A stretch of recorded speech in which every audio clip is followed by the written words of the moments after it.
আমাদের স্বৈরাচারের পতন ঘটেছে, কিন্তু স্বৈরাচারের প্রেতাত্মা এখনও বিরাজমান সর্বত্র।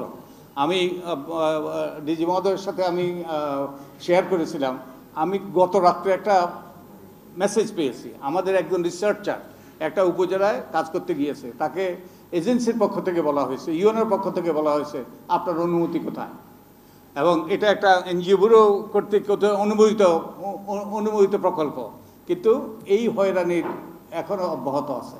তো এর অবসান হওয়া দরকার। আর শেষ কথা আমি যেটা বলবো, যে পটভূমিতে একটু সংযোজনের কথা বলবো।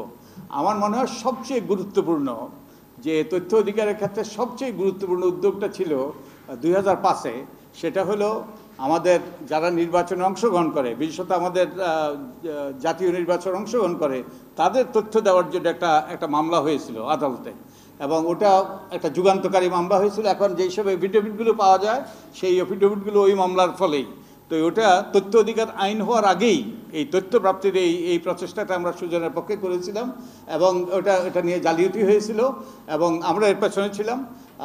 এবং তাই এটা আমার মনে হয় একটা গুরুত্বপূর্ণ মাইল ফলক এটা, এবং এগুলোই আমরা পরবর্তীতে এই তথ্যগুলো আমরা বিশ্লেষণ করে তুলে ধরছি, এবং এই যে টিআইবির এই বছর তারাও এটা করেছে।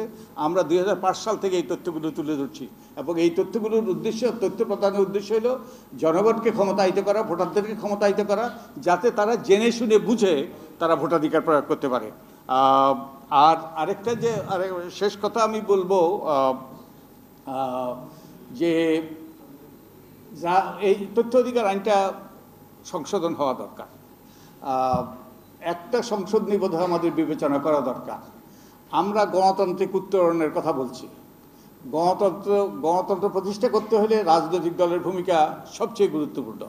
তা আমাদের যদি সরকারকে যদি স্বচ্ছ জবাবদিহি হতে হয়, আমাদের যদি একটা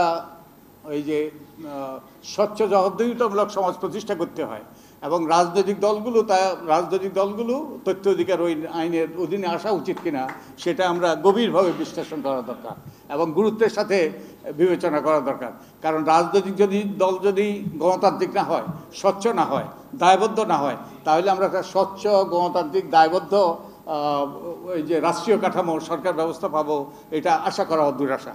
তো আপনাদেরকে সকলকে ধন্যবাদ, এবং আমি আশা করি আমাদের উপদেষ্টা মহোদয় এই তথ্য কমিশন গঠনের ব্যাপারে দ্রুততার সাথে মনোযোগ দিবেন, এবং সঠিক ব্যক্তিদেরকে নিয়ে ইফতেখারের কিছু পরামর্শ ছিল, তথ্য কমিশন গড়তে হবে। এবং তথ্য কমিশন যারা, ইনফ্যাক্ট আমার অভিজ্ঞতা হলো তথ্য কমিশনের তথ্য প্রাপ্তির ক্ষেত্রে সবচেয়ে বড় বাধা হয়ে দাঁড়িয়েছিল। তাই এই কমিশনকে ট্রান্সফর্ম করতে হবে, সঠিক ব্যক্তিদের নিয়োগ দিতে হবে।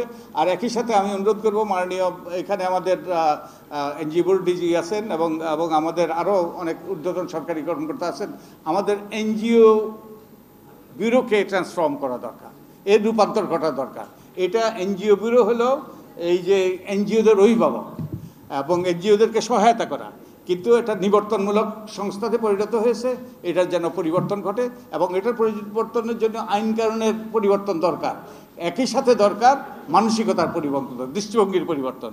তো আমি আশা করি সেটা ঘটবে। আপনাদের সকলকে ধন্যবাদ।